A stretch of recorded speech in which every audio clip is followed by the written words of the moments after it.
السلام علیکم دوست بھائی عزیز، سب کو سلام،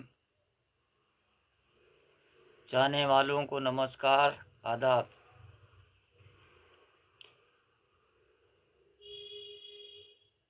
دیکھیے، ہمارا یہ ماننا ہے کہ انسان کچھ بھی نہیں ہے، نہ طاقت میں، نہ شہرت میں، نہ دولت میں۔ اس کا جو حاکم ہے وہ ایک ہی ہے، جس نے یہ زمین اور آسمان بنایا۔ بس وہی شہرت والا ہے، وہی دولت والا ہے، وہی عزت والا ہے۔ اس کے جیسی کسی کو نہ عزت ملی، نہ شہرت ملی، اور اسلام کی دولت بھی اس کو جو ملی وہ کسی کو نہیں ملی۔ اللہ کو دولت پہنچانے ہی کے لیے پنجتنوں نے اتنی تکلیفوں کو اٹھایا، دین کو پھیلانے کے لیے، دین کو بتانے کے لیے، دین کو برقرار رکھنے کے لیے۔ کربلا میں امام حسین علیہ السلام نے اپنے گھرانے کے ساتھ شہادت دی کہ یہ دین کی دولت خدا تک پہنچ جائے،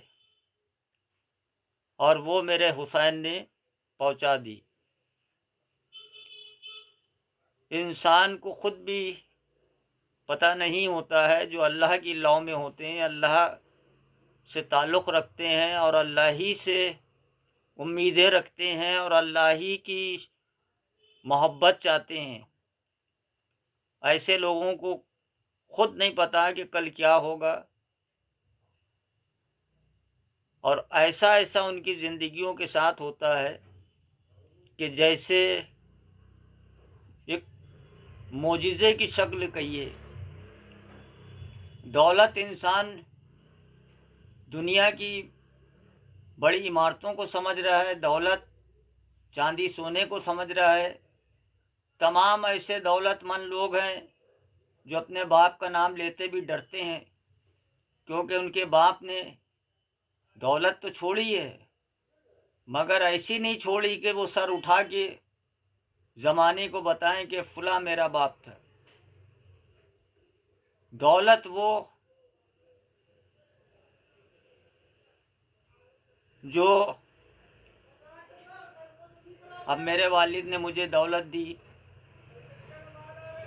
لوگ ملتے ہیں، کیا کہنے آپ کے والد کی صلوات کا، آج تک ان کی صلوات جیسے کانوں میں گونجتی ہے۔ اکثر لوگ جو ہیں وہ میرے والد کی صلوات سے مجھے پہچان دلاتے ہیں کہ آپ فلاں کے بیٹے ہیں۔ کیا کہنے آپ کے والد کی جو وہ صلوات بھیجتے تھے۔ دیکھیے، حسینی کہنا بہت آسان ہے، حسینی بننا بہت مشکل ہے۔ آپ یقین جانیے کہ سال میں 3 قسم کے موسم آتے ہیں: گرم، برسات، جاڑا۔ میں یہ مانتا ہوں کہ میں بھی اس میں ہو سکتا نہ ہوں، مگر میں یہ جانتا ہوں کہ پکا حسینی وہی ہے جس کی سال کے 365 دن 5 وقت کی نماز نہ قضا ہوئی ہو۔ بس وہی حسینی ہے جس کی سال میں کوئی وقت کی بھی نماز قضا نہ ہوئی ہو، اور صحیح حسین کا چاہنے والا بھی وہی ہے۔ مولا نے ایسے کام انجام دیے۔ اب جیسے ہم رضوی ہیں، بھیا کہاں سے ہم آئے ہیں؟